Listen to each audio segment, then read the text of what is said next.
For the next half hour, we are going to talk about 5 keys to creating lasting change in your life. My goal today is to give everybody here 5 easy ways to remember that you can use to get your life back on track. So not saying that everybody's life is off track, but at any given point in our life, we're always going to want to be somewhere else, or it might feel like we're stuck, or it might feel like we're not quite where we want to be. So these are 5 easy things to remember to help us focus and align ourselves with where we do want to be. And I've used these multiple times in my life. And the first time that I used it was right after I retired from World Wrestling Entertainment. And not many people know this, but I didn't really have much money when I retired. So everybody thinks that you get to TV and you make millions of dollars because you're on TV. Well, that's just not the case. They pay you a small salary, or at least back when I was in WWE, they paid me a small salary. But then we had to pay for all of our road expenses. So they paid for our flights to go. I went from California to like the East Coast every week. And I had to pay for hotel, rental cars, food, gym memberships, like you name it, I had to pay for it. So when I retired from WWE, when I quit to go be with my family, I was literally in my 30s borrowing money from my parents to pay for my rent. And that was humbling. I definitely was not where I wanted to be. And I started a business with my wife, Priscilla, her brother, and we were doing digital marketing. And I hated it. Guys, girls, I hated it. It was terrible. It kind of paid the bills, but it just, my passion was not in it. And I felt stuck. I felt stuck because it was a family business. And I felt like it was my obligation to work with family because that's what family does, right? We all work with each other. We support each other. No. That was not the right thing to do. So the question is, what turned everything around for me at this point in my life? And the answer is that I started feeding my mind. And I started feeding my mind every single day. And so I want to talk about the importance of feeding your mind. And it sounds kind of woo-woo. And for those of you that know me or are doing programs with me, you know I do some woo-woo stuff, but it works.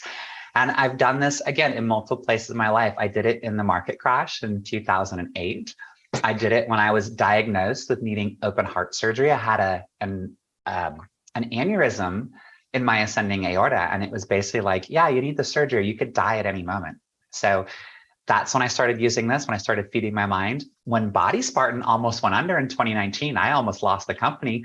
Same thing. And then again, when I started my transition. So everybody, if you're taking notes, now would be a great time to whip out your paper and your pen or take it on a Word document or a notepad on your phone, because here we go. Ready? Number 1, protect your mind and control the input. So how many of you feel like you're working hard at life, you're working hard at whatever you're doing, whether it's the fitness program you're doing with me, whether it's your career, whether it's being a good mom or a good father, but you're frustrated and you feel like you might not be going anywhere. You feel like you're stuck and maybe you're depressed. How many people have felt like that? I'm sure that there are some people on this call that have felt those emotions. Jim Rohn, probably the first guru for like self-help stuff. He had a saying, he had a little, an anecdote, I guess you'd call it. He said, if an enemy, like take your worst enemy in the whole wide world. If that person were to walk by and you were drinking your coffee, and I'm drinking mine out of a straw so I don't stain my teeth. I'm that girl. But if that enemy walked by and dropped a little bit of sugar in your coffee, you'd look and go, oh, okay, no big deal, right? But if your best friend in the whole world or a family member that you're very close with, whether it's your mom or your dad or your brother, your sister, aunt, uncle, whatever, if they drop a tiny bit of strychnine, the poison in your coffee on accident, what happens? You die. You die. Doesn't matter who it is. It could be your best friend. You die. So the moral of the story is that life is both sugar and strychnine. So watch your coffee. And what that really means is control the input into your mind. Protect what goes into your mind. Because when things enter your mind through your auditory system, your brain registers that. And your thoughts are no longer your own. They are whatever is going into your mind from your auditory system. So let's talk about sources of input for your mind. What are the sources of input that we get on a daily basis? Social media is probably the biggest one. Everybody here uses social media, right? Right? Yeah. Okay. So I know I do. You guys probably found me through social media. I'm the biggest social media butterfly there is. But is it always good? Most likely not. What about news and media? That's probably the second biggest source of input for everybody's mind in the world. And then we have friends, and then we have family members. So let's zip back up to media for a second. We live in a world where the media is really out to make their shareholders happy. And don't worry, I'm not going down a conspiracy theory thing here. I'm just discussing where the input comes from. And media, they're not bad people per se, but they are a corporation. They have business standards that they have to meet. So when you get a headline, it's not something that's going to make you like, oh, maybe I'll read that later. It's this very drastic, like breathing air might kill you, story at 11, like something like that. So, or lettuce, it's the new silent killer. So it's called clickbait. Like we actually have people whose full-time job it is to develop algorithms and ways to get you to stay online longer so that you click on things and they make more money. That is their full-time job. And there are a lot of people that do that. So the idea, again, is what are we doing? We're controlling the input and protecting our mind. So if we're aware of these things, we're able to kind of start making decisions in the right direction to make these changes. So the question, when I started controlling the input to my mind, is I got on social media. And if you guys notice, I don't follow a lot of people. I probably follow a couple hundred on Instagram, and I think I follow maybe 100 accounts on TikTok. But I am very careful about who I follow, because when I started down this path of controlling the input, the first thing I did was look at my feed, because I spent a lot of time there, and I thought, God, there's a lot of negative garbage here. Unfollow, unfollow, unfollow. And I basically wiped my feed clean. I didn't care if you're my best friend or my mom. It's like, if you're saying something that doesn't agree with me, and if you're saying something that's negative, you're gone. Like, I love you, and it's not going to affect our friendship in person yet. But what I put into my mind, I'm guarding my mind every single day. And so then what I did is I sought out people who I aspired to be similar to, or who were successful in areas of their life that I wanted to be successful in, or motivational speakers. And I went and I followed them. So now when I open my feed, it's all positive. It's ways to get me back on track. It's success. It's positive aspects of everybody's life. And so then now I went in and looked at the media, and I asked myself, how much am I consuming? A lot. I had the news on while I was working on Body Sport. I had the news on one monitor. I had my phone in the other, and I was like doing this over here trying to make videos. And I realized this is way too much. Like a certain amount, that's okay. We need to know what's going on in the world. But when it starts to consume the majority of our extra time and the input that's going in, that's when we have to make a decision. And nobody can make that decision for you. You have to decide what the right amount is. So then we move on to friends. There's a great saying, you are the cumulative sum of the 5 people you spend the most time with. You are the cumulative sum of the 5 people you spend the most time with. And I'm going to tell you right now, if I say something twice, it's very, very important. I would highly recommend writing it down or jotting a note somewhere. You are the cumulative sum of the 5 people you spend the most time with. It could be your best friend. But the question you have to ask yourself is, what is this best friend like when I'm around them? Are they negative? Do they come over and tell me how terrible their day was?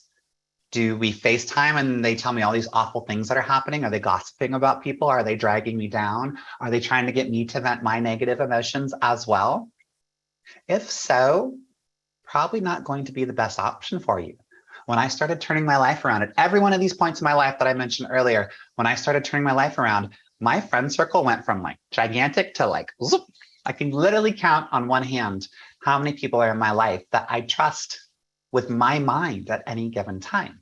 So I started snipping the cord. Same with family. That's probably the hardest one ever, is determining who has a positive impact in your life. So if you're spending a lot of time with friends and family, are they talking about success? Are they happy for your direction that you're going? Are they behind you, supporting you in everything that you do? Are your friends people that you aspire to be like, that are ahead of you in the game and that are reaching out and pulling you and saying, hey, come with me. I got all the answers here. Let's work together. Or I've done this. Let me help you with this. Or watch what I do and follow. Or are they telling you that you're doing everything wrong, or that you're making mistakes, and that they're creating fear in your life because they're fearful for you? And when you get fearful, it shuts down the frontal cortex of your brain, which is where your critical thinking and problem solving all comes from. And then you go become a little hermit. And these people are speaking out of fear, and it's affecting your life. So the decision then becomes, how do I control the input to my mind? And sometimes it sucks. You got to cut the cords. But here's the thing. Once you start doing this, you start building momentum. And once you get that momentum, it's so important to keep that momentum moving. It's like a big snowball. Like you start with something small and you roll it down a hill, and it goes and it goes and it goes. It becomes this giant unstoppable force. But early on, when it's a little snowball, if you roll it down the hill and you stick your foot in front of it, boom, it stops. And it never becomes that giant snowball that you want it to become. So how do we keep our momentum going? That's the big question. And here we go. Ready? Daily implementation or daily discipline. And I have my ways to keep myself immersed in building and keeping momentum. And I've shared a lot of it with some of you that are in my program, like the priming exercise that I have many of you do in your programs. Actually, I think I have almost every single person do that priming exercise because it's so important. I do it every single day. I take 10 or 15 minutes for myself every day. And what it does is it gets rid of all the white noise in the morning. Everything that you can't control or you have a hard time controlling, you're forced to push it away and find a quiet space to focus. And you focus on gratefulness, and it lifts your vibration. And then you focus on the things that you want, your goals, and you visualize what it is that you want. And when you're done, because you're in a meditative state with this priming exercise, you are laser focused on the things that are most important to helping you progress in your life. So this is all part of neurohacking. And I've got many more ways to do that, but it's all designed to create progress. So big one right here, progress equals happiness. If you walk away with one thing from this seminar tonight, it's progress equals happiness. Remember, I said that twice, so it's probably a big one. You can have it all. So you think of like the millionaires, the billionaires, the music recording artists, the NBA players, the Elon Musks of the world, and they have it all. But once you have everything, you tend to ask yourself, like, well, what else is there? And I can say this firsthand because I know some of these people personally, and they've been there and they go, well, what else is there? So you can get excited about it. So many of you are going to get results in the program that you're doing with me. And when you get to that goal weight that you have jotted down in your submission form for me, and we've talked about getting you to your goal weight, or fitting in that designer dress that's hanging in your closet, or those pair of jeans that's 4 sizes smaller than where you are now that you want to fit in. When you get there, how long are you going to be excited about that? See, growth is part of who we are as humans. And to stay happy, we have to be continuously making progress. So does it last a year? Maybe. Does it last 6 months? A week? A few hours? What do you guys think? Well, it depends on the human. It depends on exactly who it is. And it's different for every person, but eventually it fades if there isn't continual progress. So recap for step 1, protect your mind and control the input. So, and here's a tip too. This is huge. This really changed my life. Read for 30 minutes a day. Read for 30 minutes a day. And not on this. Don't read on this. Read an actual book, read something tangible. Or if you're not into visual reading, audio works fine. But if you're going to do the audiobook on your phone, plug in your earbuds, turn your phone on Do Not Disturb, and put the phone somewhere face down where you're not going to see it or hear it vibrate or anything, because the goal of this is to avoid the shiny object syndrome. So I'm guessing most of you saw the movie Up, the Pixar movie with the old guy whose wife dies and he has like the balloons that take his house away. And then there's this dog that he finds with the collar around, like the cone of shame around his head, and he's got the little voice box. So every time the dog thinks, the box speaks for him. And every time the dog starts down this really important path of saying something, he goes, "Oh, squirrel." And the dog looks away and he goes, "What was I saying? Oh, squirrel." And so that's what we're trying to avoid with the audiobook, is having these distractions, the notifications that pop up on the phone. Another Jim Rohn quote, because I love Jim Rohn so much. He said, "Great ideas are never going to interrupt you. You have to chase them." So if you don't chase your ideas, you don't go chasing great ideas, you get what everybody else gets. And what's that? You get fear, you get uncertainty, You get fear of failure. You get fear of even starting or trying or just taking that first step. If you want it, you absolutely have to make a change in your life. So how do we protect our mind? We stand guard over what we allow to enter it. So read, but read so you can take action. If you let learning lead to knowledge, then you're a fool. If you let learning lead to action, that is when your life changes. So the question is, what do I read? Well, if you want to know what to read, what I would do is look what people that are in a bad way, not in a good position, find out what they're reading and then don't read it. But find people that are successful, that you aspire to be like. Find out what they're reading, ask them what they're reading, research it, and read what they read. Okay, so every single day, do something to feed your mind. And if you do this 5 days a week, I promise you it will change your life. And like I said, not on the phone, do something of value, like read something of value that's going to change your life, something with a strategy, something with a philosophy, methods to grow your career, or ways to make you more fulfilled and more happy. And I've been doing this for over a decade. 5 different times in my life, I've had to stop and restart this, and it works every single time. Okay, number 2. Now we've talked about the mind. Every day, feed and strengthen your body. You have to pair the physical with the mental. They are interconnected. They are one. What is the number one thing that screws up everybody's life? It's fear. Fear immobilizes us. It blocks the frontal cortex. Remember I said that earlier? That's where the problem solving comes from, the critical thinking. It shuts down the frontal cortex of the brain. Or anytime you're in a depressed state or you're in a negative emotional state, the frontal cortex will shut down. And there is a place for anger and rage. I get it. It happens. But when it becomes a daily habit, it absolutely destroys our life. So how do we balance this? Fear and anger are both physical. So when we become fearful or we become angry, what happens? Well, our blood pressure starts to rise. You can kind of feel that in your face. Our body temperature raises and our heartbeat increases. Our heart rate actually goes up. They're physical manifestations of an emotion. Now, how do you overcome fear and anger? Courage. Courage is also physical. It doesn't mean that you're not afraid. It means that you're afraid, but you do it anyways. That's what courage is. And that is part of taking that first step. So if I tell you anything, get active at least 5 days a week. If you're one of my programs and you're only active 3 days a week because you're just getting started, make it your goal to be active 5 days a week. I don't care what it is. If I said go do a steady state walk for 20 minutes to get started and you do it 3 days a week, figure out something else to do the other 2, whether you're outside and you go for a nice little brisk walk or you choose something else to do. I don't care if it's roller skating at a roller rink, go do something and be active. I love roller skating. What can I say? I'm a little nerd. So the first thing I do every morning is my cardio. Before I do anything else, I'll get Mia up out of bed. I'll see her off to school. She rides her bike to school. I'll finish my coffee.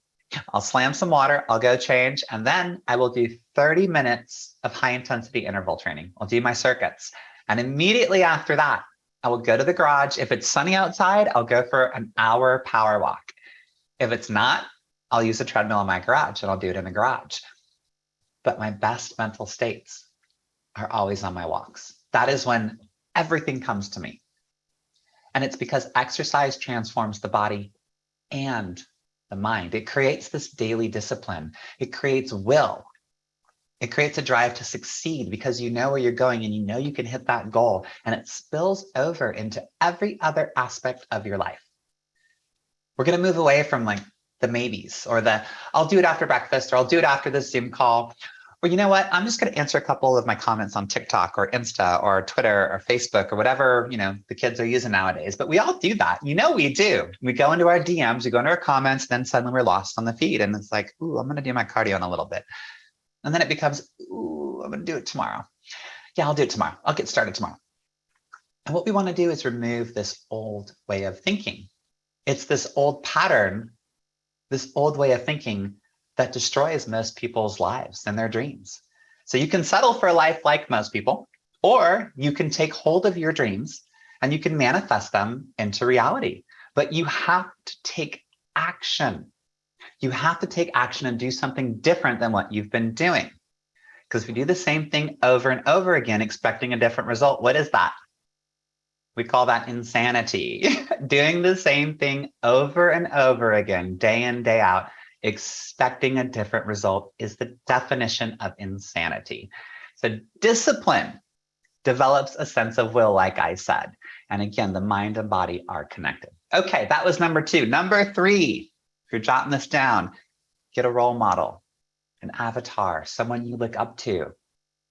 When I was building Body Spartan, God, back in 2012, I was going down my bodybuilding path and I looked up to a guy named Kai Green.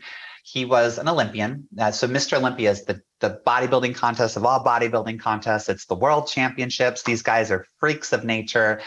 It's insane. To get there, you want to talk about discipline and willpower. These guys have it like nobody else. Doesn't matter how many steroids they take. You can inject yourself with all the steroids in the world. You still can't do what they do because their discipline is so sharp. They don't miss a thing. Kai, I loved him. He was always number 2. He never won Mr. Olympia, but it was his philosophy for life that attracted me to following him. And I followed his methods, I followed his strategies, and I followed his positive outlook on life, and it changed everything for me. It was the input I needed on a daily basis. And then when Body Spartan grew to be this massive company, and I was doing, I had the app, and everybody's doing programs on their own, but I was doing coaching similar to what I'm doing now. It morphed from just physical fitness into more or less life coaching. And I had avatars at that time. I had role models, and they were people like Tony Robbins, Vishen Lakhiani. And then there was Gary Vaynerchuk, who was this financial wizard. Gary, if you ever look him up, I sat in his office in 2012 when I was developing an app with a friend of mine. And he ended up not investing in it. And I hated him at the time. I was like, why not? You're just an idiot. You should have invested in our product. He knew what he was doing. We had a terrible product. It really was. It was a terrible product. I thought it was great at the time, but he's a visionary. But he came from nothing. And remember, I was borrowing money from my parents at this time. I had nothing too. I barely had enough money to pay my rent. And I was borrowing money every month from my parents. Gary, his parents came from Europe. I don't remember exactly where. Nothing. Poor as dirt. And he went on against what everybody told him to do. His parents told him not to. His friends told him not to. They laughed at him at this thing called the internet. And he started the very first internet wine club. And now Gary Vaynerchuk owns VaynerMedia and does multi-millions of dollars in advertising every year. This is his thing. And now he contributes and gives back. But he went from nothing and made a mountain out of absolutely nothing. And let's look at more people like that. So when we're looking at times when it seems like we're stuck or we're not having progress in our life, and remember, progress equals happiness. You feel stuck, you feel like the walls are closing in. I want you to think about this guy. His name was Sir John Templeton. And this is a man who had nothing. He was pretty poor. This is a long time ago. And he was so determined to change his life path that when the stock market originally crashed, he bought everything he could think of that would need to be rebuilt. And so he dumped, it was about $10,000, if I remember right. And he had something, he sold everything that he owned to invest in this, but he had an idea where people were panicking and people saw despair and they were pessimistic about life. He was determined to find opportunity. So he invested in every single company that we could use to possibly rebuild the nation, whether they were on the verge of the bankruptcy or not. And a lot of them went bankrupt and a lot of them didn't. And he took $10,000 and turned it into multi-millions and millions of dollars. And then he did the same thing in Japan after the bomb was dropped on Hiroshima. He bought up every single corporation that the nation could possibly use to rebuild Japan and did it all over again. And I'm saying this because it's not my way. It's not necessarily what I would do, but it inspired me to know that people can find a way when it seems like there isn't one. Okay, quick recap on what we've covered before we move on. Number 1, control the input, protect your mind every single day. Number 2, every day, strengthen and feed your body. Number 3, get a role model. And here we go. Number 4, create a plan and take massive action. Just get started. Anyone can create a plan. Anyone can. but you have to get started to make something of it. Remember that momentum? Here's a saying. I just talked about Gary Vaynerchuk. He said this once, and it really blew my mind. And if there's any kids, close your ears. He said, ideas are shit. Ideas are shit. And the first time I heard that, I'm like, what? No, ideas are great. And he goes, you can have all the ideas in the world. You can write them down. You can put them on a whiteboard. But if you don't take action on them, you don't bring them to fruition. You don't get that momentum. You don't start that snowball down the hill and let it roll and keep it rolling. They're just ideas, and they're nothing more than that. And they're worthless at that point. So you can get where you want to go. Anyone can get to where you want to go. You just have to get started. And along the way, I promise you, there are going to be hurdles. There are going to be speed bumps. There are going to be roadblocks. Everybody hits them. I hit them on a daily basis. But instead of quitting, instead of giving up at the first speed bump or the second speed bump or the third one, or when the road is totally closed, look at what's happening and learn from it. Here's a perfect example. We're talking about the frontal cortex of the brain. So when something happens that is unexpected, what do humans typically do? We react. We get emotional about it. So you're driving home and you hit traffic from work. And like, oh, I didn't expect that. And you get upset or angry because you're hungry, and then you become hangry, and then it snowballs down from there. This is obviously a small example. Or I don't know, a giant hailstorm puts a bunch of holes in your roof, because that happened here in Texas to a lot of my neighbors. And they got angry about it, but it shuts down the frontal cortex. So an example of this would be, I went out to brunch yesterday with Priscilla. I don't usually do that. I haven't had a day off in 2.5 months since I started this new coaching endeavor where I'm coaching every single one of you. When I decided to do it, and when I do anything, I kind of go to extremes, as y'all pretty much know. But I said, you know what? I can meet for brunch for an hour. That's fine. Let's do that. And it was the first time I'd gone out of the house in the daytime to do something for myself, because I'm so focused on building this coaching endeavor and making it as streamlined as possible and delivering a better product every week to every single one of my clients, because that creates value and it's helping to change lives. But I get to brunch and I realized, God, it's a beautiful day. We sat outside, and an hour, which it was supposed to be, led to 2 hours, and sipping some coffee, and then over to a secondhand shop, and then over to Starbucks. And before I know it, I've been 4.5 hours with Priscilla when I should have been an hour. So I come home and I was determined to knock off something on my list. And this was a side project. And I was deep into editing a video that I had created for this side project.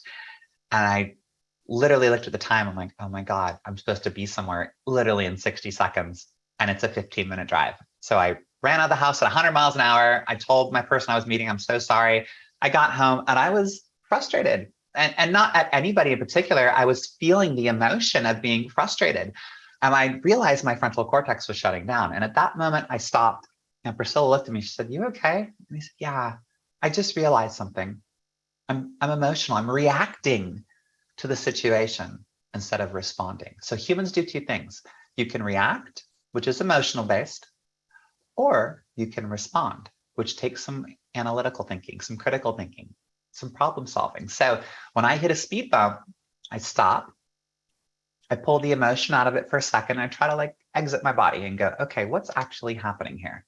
And I try to do some critical thinking. And here's what I determined. I told Priscilla, I said, I learned something today. I don't like the way I feel right now, because it seems like I couldn't do this another day. This is too much for me.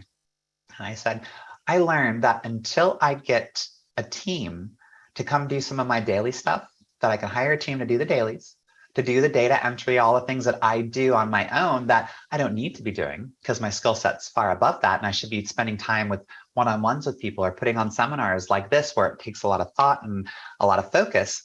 I said, until I meet my goals and I hire a team to do that stuff for me, I'm going to limit these things to about an hour a day, like I said I was going to. And when that hour is up, I'm going to be grateful for the time that I have, and I'm going to come home. So I made a plan. I looked at what's happening. I learned from it. I made changes to what I was doing, and I kept going. And I didn't do the same thing. I tried something different. I created a different plan. So technically, I'm not insane. I have to keep telling myself that. So everybody, what are y'all doing to take massive action today, tonight, at this moment? What are you doing to take massive action in your life? Are you because I'm pretty sure every single person on here is in my one-on-one coaching. And if you're not, and just so everybody knows, I did open it up at the last minute, about an hour before, to bring anybody in that wanted to join, because this is just the information that people need to know. For those of you that are in my coaching program, are you looking at your schedule to see when you can add your cardio? Because that's one of the things that I have seen, is that there are some people that knock out their cardio, and there's some people where life just gets in the way, and that is okay. I'm not bashing anybody, but I'm using this as an example to go, okay, how do we do something different than we did the week before? What can we do? What are our priorities? Are we creating the time that we need to? And I'm challenging you right now, every single one of you that does not have your cardio scheduled, I want you to take out your phone, even though I've told you to stay away from your phones. I want you to take out your phone, and I want you to open your calendar, and I want you to see where you can put your cardio, whether it's in the morning, whether you have to get up 30 minutes earlier than you're used to doing, and maybe going to bed a half hour earlier than you're used to, and turning off Hulu or Netflix for the night, to change, to do something different. I dare you right now to schedule your cardio. If it's 3 days a week that I've asked you to do, right now, open your calendar and say, okay, this day at 6 a.m. or 7 a.m. or 10 a.m. or 6 o'clock at night, there's my cardio. It's for a half hour. And I'm setting an alarm. I'm setting a reminder, so I know that is my dedicated time. And right now, you are making a change to your patterns. You are shifting. You're making a shift in the pattern, the behavioral patterns that I talked about early on in our programs. You're changing that, and you're taking action. Okay, now the second question. We've talked about meal preparation. That's a lot of people's big hang up, is that now we have all this nutrition that we're doing, and it's a change of the entire behavioral pattern that we've had for most of our lives. So we have a certain way of eating. And now I've said, hey guys, girls, I want you to eat this way. If you want to meet your goals, this is what's required. You need to do a little meal preparation. So how many of you have that scheduled in your calendars? Or how many of you are kind of like, oh, I'll get that after I answer my TikTok comments? That's the question. Yeah, I see some heads nodding. I love it. So here's what I want you to do. While your calendar is open, I want you to go schedule your meal preparation days, whether it's Monday, Wednesday, Friday, Tuesday, Thursday, Sunday, Monday, Friday, I don't care. I like to do it 3 days a week. I'm a Monday, Wednesday, Friday girl. That's how I roll. And I prep enough food to get through 2 days, sometimes 3 days, because I don't like when food goes bad in the fridge, or if it's like suspect of going bad. So I will make time for it, and it shouldn't take any more than 30 minutes to half an hour. Sometimes it takes an hour when you're just getting started to get the routine down, but it's an assembly line, and I want you to schedule it right now. I'm not actually, I don't want you to. I'm challenging you to. I'm giving you the opportunity to take your life by the reins and make a change and take massive action right now. And so some of you might just look at me and be like, Gabs, girl, I don't got time. I'm slammed from morning till night. My job does this. I got this. Yes, you do. You absolutely do. What is the difference in millionaires and people that do not have millions of dollars? What are they doing differently? What is the difference in billionaires and millionaires? What is the difference in an Olympian who has the body of a Greek god or goddess versus an average person like you and I? It's how they utilize their time. Everyone has the same 24 hours in a day. It's how we prioritize our time that makes all the difference. Where is your time going? Is it going to the social media feed? Is it going to watching House of Dragon? Because trust me, that can wait. It's not that good. Is it going to Hulu and Netflix and Amazon Prime? Is it going to just kind of sitting and staring and wishing that you were doing something different? There's always time. And I'm challenging you to make it. Okay, so last thing. Number 5. Here we go. Do something beyond yourself. Contribute. This is human need number 6. If you haven't researched and you haven't discovered the 6 human needs, and I've talked a lot about Jim Rohn today. He developed the 6 human needs, and the last human need is contribution. Do something beyond yourself. When I started Body Spartan, it was a result of missing an opportunity with my brother. And I don't know how many people have heard the story, but I had a younger brother. He was 5 years younger than me, and he became addicted to methamphetamines. And I knew nothing about the drug. My parents knew nothing about it. I was like, maybe it's like Coke. I don't know. But it made him paranoid. It made him basically in a psychosis, like nonstop. And he became very depressed. And it caused a lot of stress on the family. He was doing things and, been in jail several times because of it, in the hospital multiple times. I did not understand what was going on. This is my baby brother. He's my best friend. And he called me one night and he said, and he was high out of his mind. And he's like, I need you to fly down. The FBI is banging on my door and there's people spying on me. And there wasn't, he was hallucinating and as part of the psychosis. And I just told him, I said, call me when you're sober. And I hung up on him. And that was the last time I got to talk to him. He went to a shooting range the day after Christmas and he shot himself in the head. And I promised myself after that, I would never miss the opportunity to help someone. And that's how Body Spartan was born. I didn't know how I would help people. All I knew is that I was good with fitness. And I started Body Spartan not with any intent to ever make money. It was literally putting a program out there for the world to see. And then what I did is I made all these motivational videos with my friends. And I just thought, I'm going to change somebody's life today. If I change one life today, my goal is met. And that is when everything took off. The ebook I wrote, the program I wrote, purchases happened out of nowhere because people saw my heart. They saw my motivation. They saw what it was that I wanted to do. And it was beyond me. I did not want to make money with this. I had no intent to make money with Body Spartan. It was because I did something beyond myself that I was rewarded financially for it. With my transition experience, the same thing. I mean, y'all follow me. I know that pretty much every single person here has found me on social media, and you guys know how raw and real and transparent I am with my transition. And it's because I know how hard it is. And I kept thinking, God, there are people out here that need to understand this. They're going through the same thing that I go through.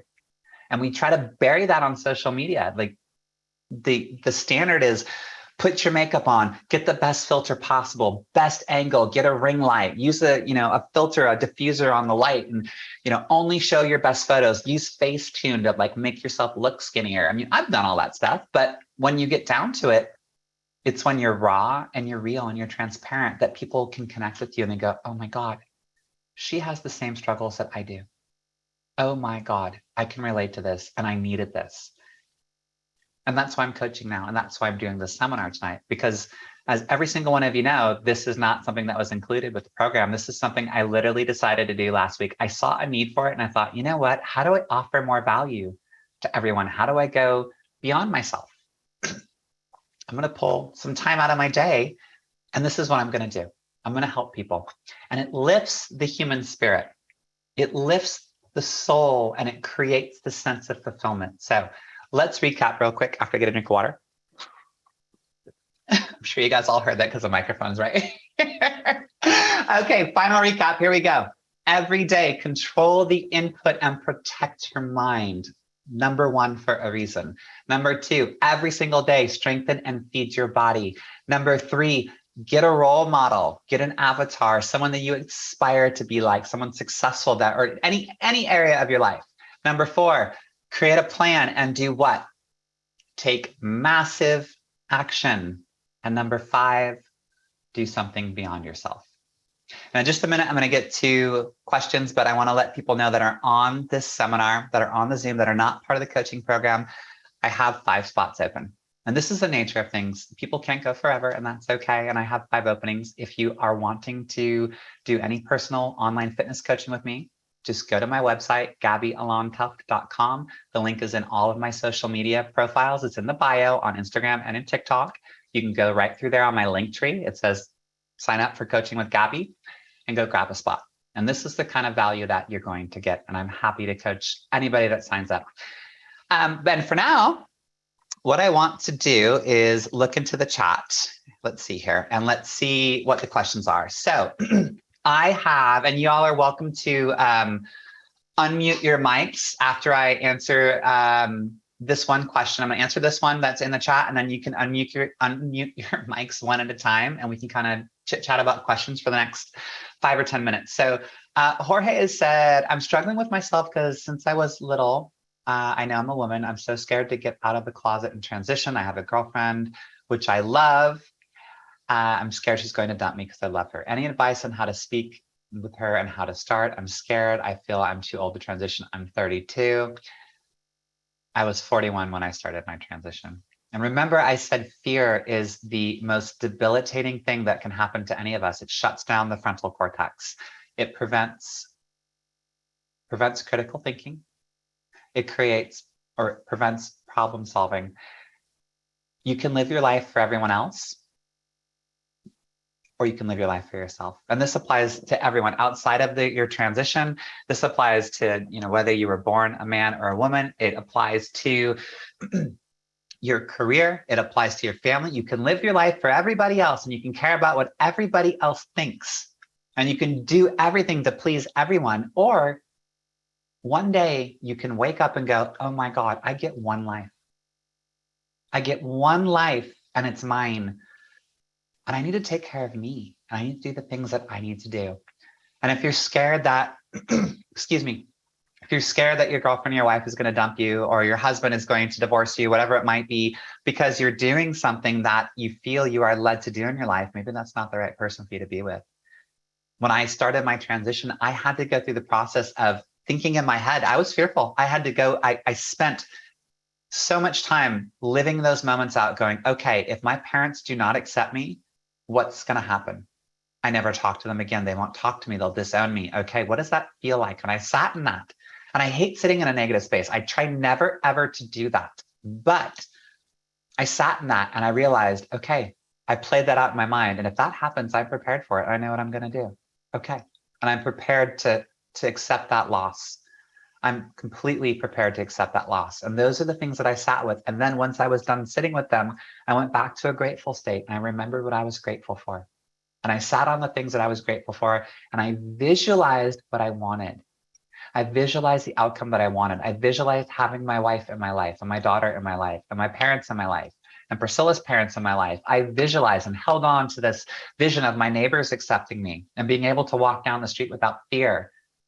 And here I am 2 years later. My neighbors love me. Every one of my neighbors loves and accepts me for who I am. We have parties. The kids come over to our place and play. If you all were on the Instagram live earlier today, Mia had 4 kids over today at my house. I'm a trans woman, but the parents love me and they trust me. And they know that it's me. It's me. It's Gabbi. It's the soul. Do something for yourself. Okay. Yeah. Yes. Who's that? Speak. So this is Allie's wife, and maybe just kind of, couple that answer, when we were dating long before we got married, we had to have the conversation. I had no idea that, this person who was this big burly man who looked like Santa was a transgender woman, Right. and, I will say to Jorge, as the girlfriend, it was a bit of a shock. It was not an easy conversation.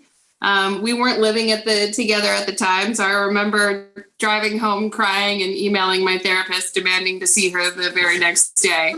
So therapy is good. Everybody is good. It makes things happen. And, I realized that this is my person. No one on the planet is ever going to love me more than this person. So why on earth would I leave this person just because this doesn't look like the Disney fairy tale? So, we made a plan. We set out our plan for creating our family. And then after our family was complete, we started transition. So don't be scared. Allie was 40 when we started hormones. And, we've been married over 5 years, been together 9 years, and we have a little kid who runs around, and, that's just our life. So, don't be nervous about having the conversation. It's not going to be easy, and therapy is your friend. You're muted, Gabbi. Thank you. Thank you for saving the day. And here's the thing. A lot of times we don't get what we want. I do have the fairy tale life, but it doesn't always go the way that we want it to. And when we release that We sometimes hold on to things so tight with like an iron fist that this is what I want. If it doesn't get it, is your world going to collapse? The answer is no, if you don't let it.